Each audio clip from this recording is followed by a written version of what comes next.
Hey guys, so nandito na tayo bahay ni Chill Pusit, and we are going to get the XSR 900. Wala si Alan so we'll just be leaving this bike in place in exchange of the XSR. Okay, so ito yung XSR. Ayun. Sensya na kamo, na-late ako at hindi ako makaalis sa trabaho. Grabe. Ayaw nga pala, i-warm up pa to. Saan bina-warm up to? Sa labas, sa loob? Maingay? Baka kasi maingay Labas ko na lang muna. Labas muna natin. Kasi alam ko maingay ito Sa labas na natin paingayin. Alright. Labas muna natin siya. Yeah. Woo! First fire off. Alright. Okay. I'm just happy. Okay, so this is the XSR 900, yung bago. Grabe, ang ganda. Walk around tayo. Woo! Okay, let's start. Alright. So ang target natin today is to test ride this bike in the expressway. Total, nandito na rin lang naman tayo. But I'm not sure kung pupunta pa tayo ng Tagaytay. But definitely we'll go somewhere na malayo-layo. Siguro hanggang Santa Rosa lang. Woo! As expected. Woo! Woo!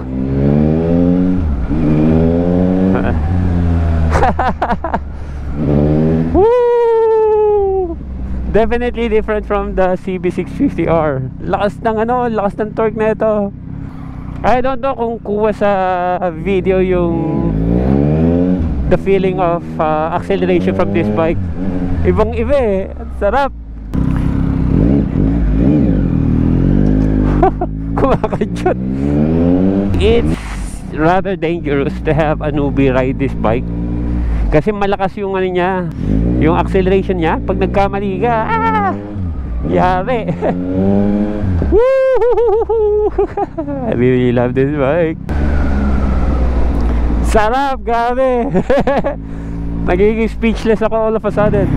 Anyway, so we'll have this bike for 2 days. 2 days over the weekend.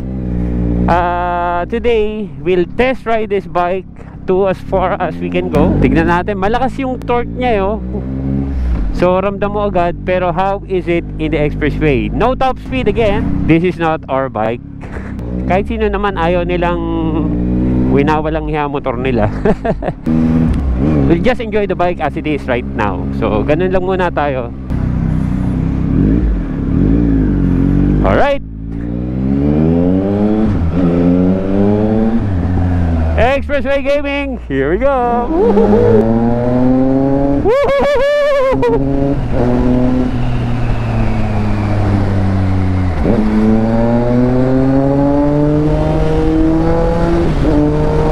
Yeah.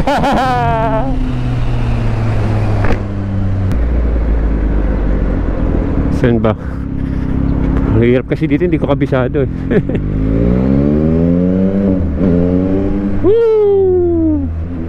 S-Lex.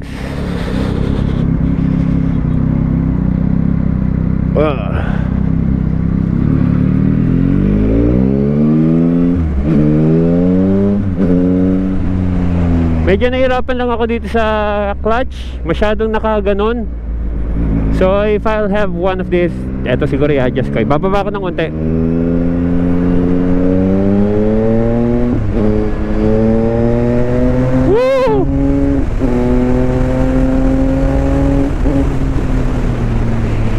Gear na ako.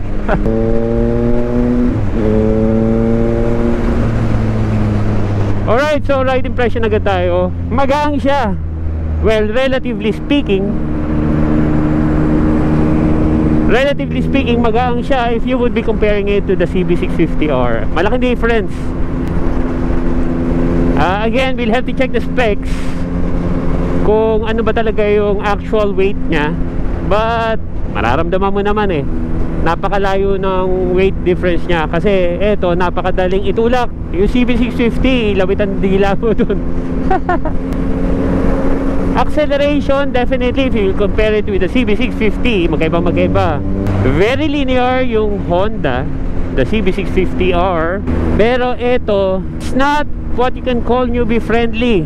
Magkamali ka ng twist of the throttle, sisibat agad to. So may iiwan yung rider. Ayun lang, in fairness naman, when I'm comparing the XSR 900 with the CB650R, it's like comparing apples to oranges. Magkaiba kasi sila ng category eh. 650 yung isa, eto 900. So definitely very different yung different yung power output because of the displacement. So mostly comparable to sa CB1000R. But then the CB1000R I only got to use during the test ride ni Honda dyan sa may Bikutan. So ang magiging comparison ko lang talaga is the CB650R so far ha. But you know, given that information, the acceleration nito napaka wild. And as far as I know, the settings for this one is street or road. Meron pang sinasabi si Chill to Seat na different ride modes nito, track or sport. Yun talagang mas wild pa yung power delivery nun. But so far, I'm loving this bike.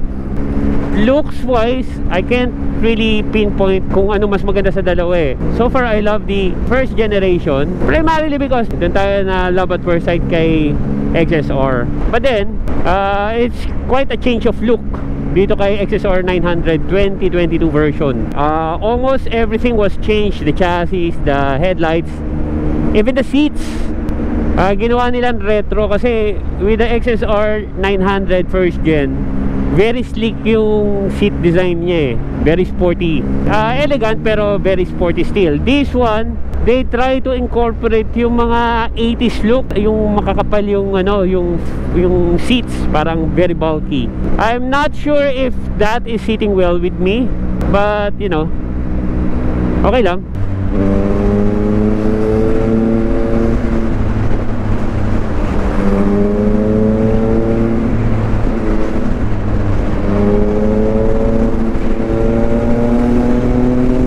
Sarap. Nakahirap-hirap ah.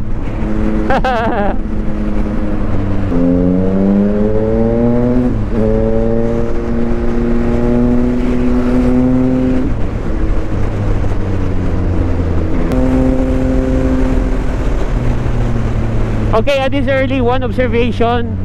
The suspension ng bike na to, the suspension of the XSR 900 is on the stiff side.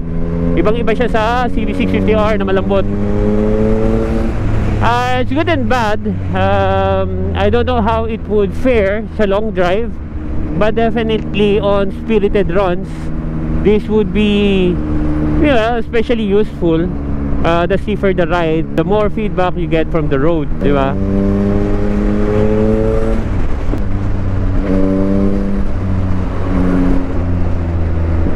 Sarap, grabe. So pansin ko lang, so aside from the suspension being stiff, parang matigas din yung upuan niya. So it will wear out your butt cheeks in a short while. Tigas eh. Pero ang sarap. I think Brembo brakes din ata to. I have to check. Masarap yung bigay ng niya eh. Masarap yung bigay ng brakes niya. Hindi biglaan. It bites just enough for you to slow down.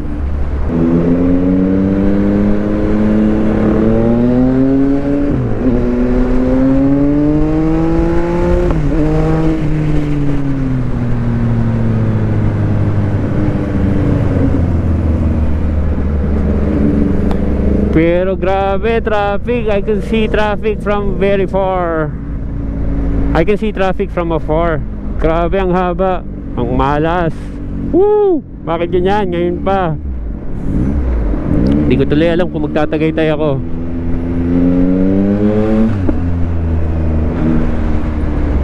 Sayang naman yung biyahe ko.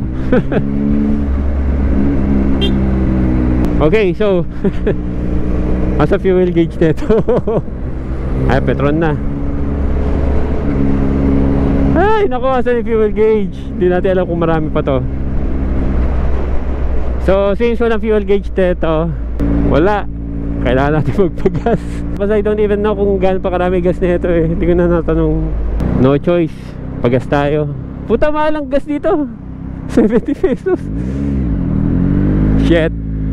Wala bang fuel gauge talaga to? Wala nga. Gunggong! Umuwi ka na?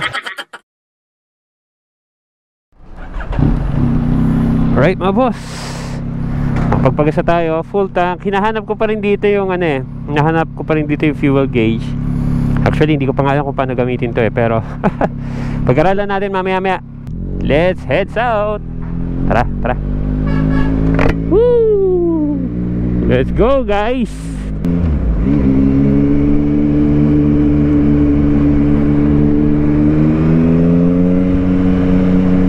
Wala ba tayo nakalimutan? Okay, good.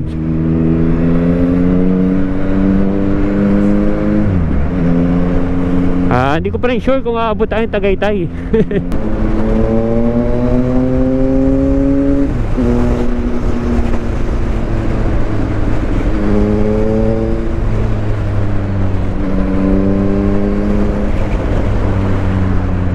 Hindi natin masagad eh. For one, bawal top speed. Siyempre may speed limit din naman kasi sa SDEX eh. So siguro onting sundot-sundot would be okay. Huwag tayong pasaway masyado. Tsaka aside from that kasi daming sasakyan. Delikadong magmabilis pag ganito karami sasakyan eh. So we go with the flow, or at least hindi tayo masyado magmamabilis, di ba? Real talk lang. Pero so far nakita naman natin eh, ang ganda rin ng hatak niya. I don't know the top speed for the XSR 900 eh. Alam ko maabot ng 200 plus to, if ever. Yun nga lang, just like any other naked bikes, bugbog ang katawan mo sa hangin dito pag nagkataon.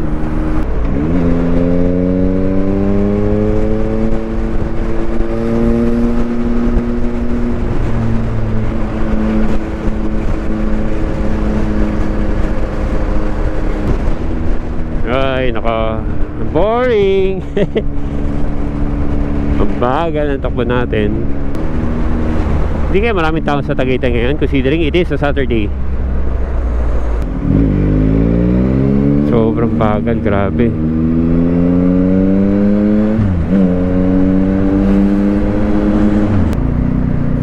Grabe, traffic.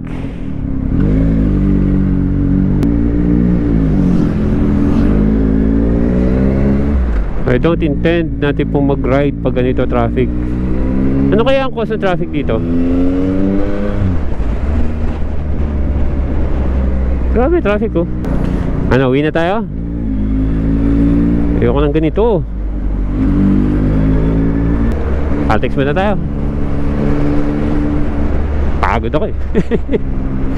Pagod ako sa traffic. Lang yan traffic yan. Dito lang ako nag-enjoy. Pa trip.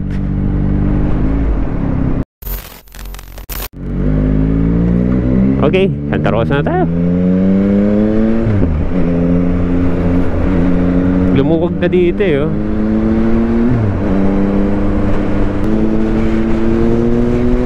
Eton tayo, Eton.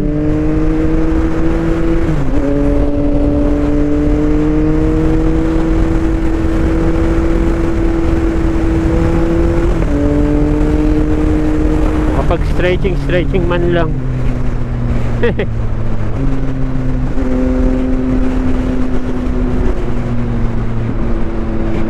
Nichols. Sarap. Yeah, so confirmed. Matigas nga yung upuan nito. And the suspension is stiffer than the, well, for most big bikes that I've used. Medyo matigas siya. So, ayun nga, sabi ko nga, very good for spirited runs. But it would take a toll on your butt cheeks pag tumagal-tagal siyang nag-drive. Like for example, you take it for a north loop, sasakit puwet mo dito eh.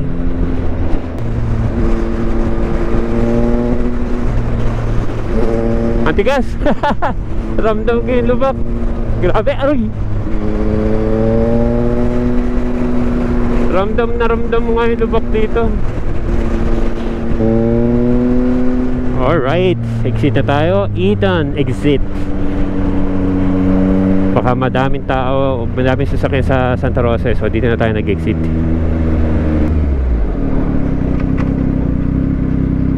Alright.